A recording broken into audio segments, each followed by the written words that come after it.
এমন একটা সুন্দর আসনে বসবেন, কিন্তু এই আসনের পাশে আর কেউ যাওয়ার অধিকার নাই, কিন্তু আমার আল্লাহর বাম পাশে আরেকটা আসন ফিট করা থাকবে। দেখবে আসনটা খালি।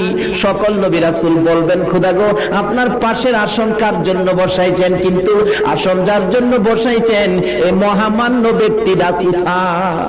আমার আল্লাহ বলবেন, আমি তো সেই ব্যক্তির অপেক্ষায় আমিও বসে আছি। বিচারের কাজ শুরু হবে না, আমিও বসে আছি। এমনি সময় আল্লাহ নির্দেশ দিবেন, জিবরাইল রে, দেখ আমার বন্ধু কোথায়। জিবরাইল ঘুরতে ঘুরতে কোথাও পাবে না, যাইয়া দেখবে আমার আপনার নবী পুলসিরাতের কিনারে যাইয়া পুলসিরাতের পুলের দিকে তাকাইয়া নবী কাঁদে। পিছন দিয়ে ডাক দিবেন, ইয়া রাসূলুল্লাহ, আর কাঁদতে হবে না, আসুন, বিচারের কাজ শুরু হবে। আল্লাহ অপেক্ষায়। রাসূল জবাব দিবেন না, আবার ডাক দিবেন, জবাব দিবেন না। তিনবারের মাথায় আবার রাসূল জিবরাইলের ডাকে মুখটা যখন ফিরাইবেন, জিবরাইল দেখবে আমার নবীর চোখের পানি পড়তে পড়তে চোখের দুইটা সাইড কালো হয়ে গেছে। তারপরে দেখবে আমার নবীর দুই পাশে কাদা মাটি লাইগা রইছে। জিবরাইল ডাক দিবেন, ইয়া রাসূলুল্লাহ,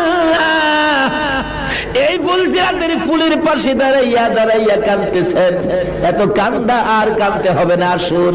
এমনি করে নবীর চোখের দুইটা কালো সাইড যখন দেখবে, জিবরাইল বলবেন, প্রভু গো, তোমার বন্ধুর চোখে দুইটা সাইড কালো দেখা যায় কেন?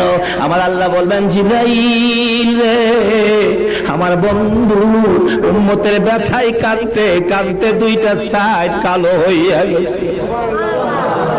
জিবরাইল বলবেন, ইয়া রাসূলুল্লাহ, আপনার দুই পাশে কাদা মাটি দেখা যায় কেন?